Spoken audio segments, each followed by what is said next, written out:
waxaa sharaf weyn ii ahayd inaan ka qayb galay bandhiga Arab China Expo ee lagu martiqaaday ra'iisul wasaaraheena Xamza Cabdi Barre asagoo meeshaas ka jeediyay khudbad aad iyo aad u qiimo badan. Opportunities here in China go beyond the usual trade in goods. China offers technology, expertise, and appetite for partnership on a scale unmatched anywhere else. Use this platform to build meaningful partnerships, seek joint ventures that add value to Somali products, take advantage of Chinese green track for African agricultural goods, and zero tariff access for African exports. These are tools designed to help Somalia grow its exports and connect to one of the largest markets in the world. Excellencies, ladies and gentlemen, before I conclude, for too long,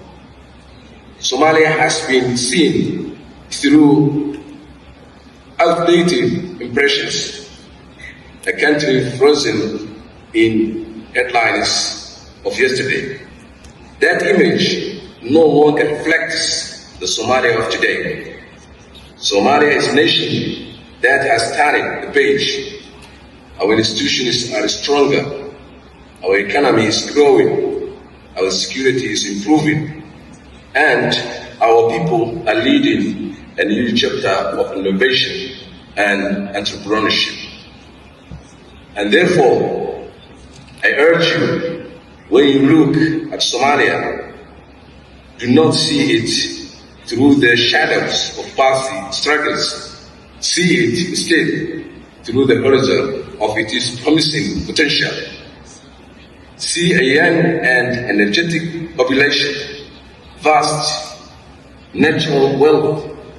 strategic location at the heart of global trade, and the government committed to reform and growth. Somalia is open for business. Somalia is ready for partnership, and Somalia is determined to create a future of prosperity for our people, for our partners, and for the generations yet to come. Thank you. Cheers.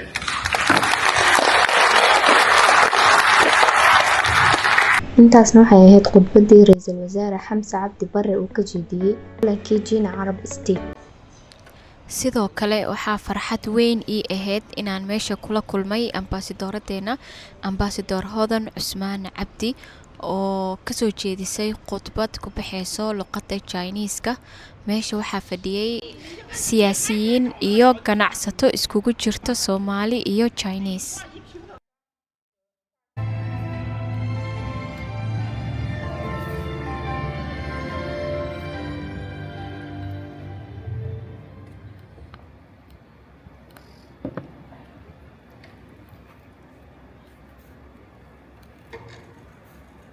بسم الله الرحمن الرحيم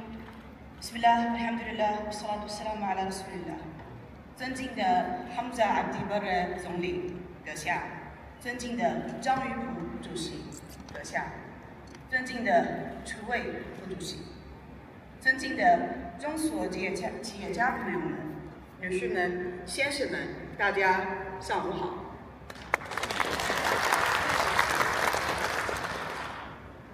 中国人常说天时、地利、人和，今天正是这样一个好的时节。8月的宁夏，秋高气爽，黄河水清澈奔流，贺兰山巍峨挺立，这里既有悠久的历史。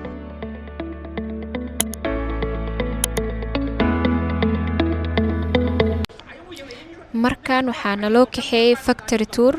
oo ah in nala soo tuso faktoriyaasha warshadaha ee ku yaalo magaaladaas.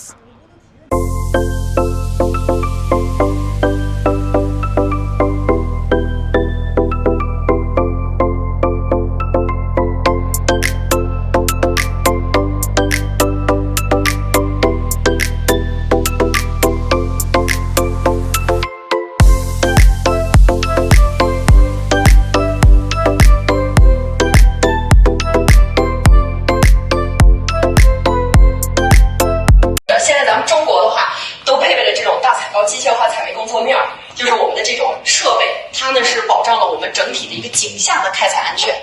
Now just imagine you are on the ground and you want to dig some coral out. And now pay attention. We have this equipment, so you don't need to dig it out by your hand. You just need to click it, and then the equipment start to work, and they can do it by themselves. 对，这个的话是我们下井的时候做的一个交通运输工具。And we want to go on the ground. You can use it, sit on it, and then they can transport you to the underground, dig the coral. 看着这边请，咱们可以从这边通过。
markaana waa Somali Pavilion oo lagu soo bandhigay kheyraadka uu wadankeena hodanka ku yahay sida fooxa xabagta qudaarta noocyadeeda kala duwan xaqiiqdii bandhiga wuxuu noo ahaa bandhig aad iyo aad faa'iido u noo leh waxaan ka filinayay iyo waxaan ka helnay waxa badan wax laga helaa badan ka beera ahaan xaqiiqdii markaan fiiriyo wax soo saarka wadankeena markaan fiiriyo dhan walba markaan fiiriyo Soomaaliyana waxay barteen wixii halka China in wax laga qaado Soomaali la geeyo laakiin waxa jiro waxyaabo tiro badan oo wadanka laga halkaan la keeni karaa jirto tusaale ahaan fursad badan jira halkaan oo ku kulkulmay ganacsado oo shaqeynaysa tusaale ahaan hadii la fiido dhanka xoolaha ama dhanka kalluumaysiga ama dhanka beeraha fursadaha halkaan ka badan marka shirkadaha gudaha ganacsatada weyn oo jaab kale waxa uu sheegaya inay ka faa'iideystaan wadanka dhaqaalihiisa oo kor u kaco wax soo saarka wadanka inay soo qaadaan soo dhoofiyaan ee China kana waxa la soo dhoofin karo waxa kamid ah cabaha kamid ah xaqiiqdii waxaan la weydiiyay waxa kamid ah waxa caalamka sheegnaa inaan nahay dadka ugu tiro badan leh xoolaha dhanka geelka haddana waxaan la weydiiyay ma haysiin caanaha geel powder of waxaan la weydiiyay budada caanaha geelkana la weydiiyay weelku ma sheegi karo kaliya caanaha geel waa cabnaa suuqa lagu iibiyaa laakiin shirkadaha waxa uu sheegaya waxa loo baahan yahay caanaha geel buziis si waxyaabo shirkaan ka ogaan waxa kamid ah wadanka la dhahayo Emirates waxay sheegtaan in wadanka ugu tiro badan geelka inay yihiin ayaga laga soo dhoofiyaa budada caanaha geel aniga ugu badan caanaha geelka kambaniyal iyo safar fiican ay leedahay wayna wada sameynaa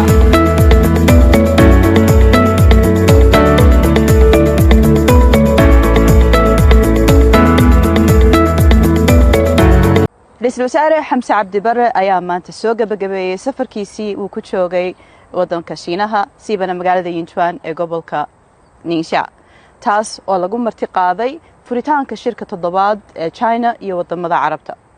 shirkaas oo rئيس الوزراء حمزة عبد برة ka jeediyay khudbad taariikhi ah ayuu ku soo bandhigay horumarka Soomaaliya gaadhay sanadihii dhaweyd iyo fursadaha maalgashi ee ka jira iyaga oo ku tiirsan qorshaha horumarka qaranka ee dhawaan la ansixiyay sidoo kale intii uu ku sugnaa gobolkan ayuu rئيس الوزراء حمزة عبد برة la kulmay mas'uuliyiin ka socda hay'adaha ugu waaweyn ee Shiinaha iyo gobolkan aan joogno oo uu ka wada hadlay sidii loo xoojin lahaa xiriirka taariikhiga ah ee qotada dheer ee u dhaxeeya Soomaaliya iyo Shiinaha iyada oo la fulinayo go'aamadii ka soo baxay shirkii madaxweyne Xasan Sheekh Maxamuud iyo madaxweyne Xi Jinping ay yeesheen bishii 9aad ee sanadkiina soo dhaafay ee xiriirka labada dal kor loogu qaaday heer استراتيجي sidoo kale intii uu ra'iisul wasaaruhu ku sugnaa gobolkan ayaa wuxuu la kulmay ganacsato Chinese ah iyo ganacsato Soomaaliyeed iyada oo la qaban qaabiyay shir isu keenaya ganacsatada Soomaaliyeed ganacsatada Chinese ka lagu soo bandhigay kheyraadkii Soomaaliya hodan ku leedahay iyo fursadaha maalgashi ee ay iska kaashan karaan ganacsatadaas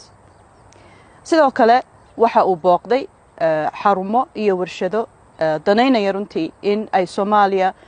maalgashadaan taasoo ka qayb tahay warshadaha tamarta iyo warshadaha caanaha iyo beeraha Ra'iisul Wasaare Xamse Cabdi Barre ayaa wuxuu noqonayaa ra'iisul wasaarihii u horeeyay ee safar ku yimaada dalkan Shiinaha intii ka dambeysay ra'iisul wasaare Cabdirashiid Cali Sharmaarke safarkiisii China ku yimid 1963 waxayna ka turjumaysaa xiriirka sii xoogsanaya ee istiraatiijiga ah ee u dhaxeeya Soomaaliya iyo Shiinaha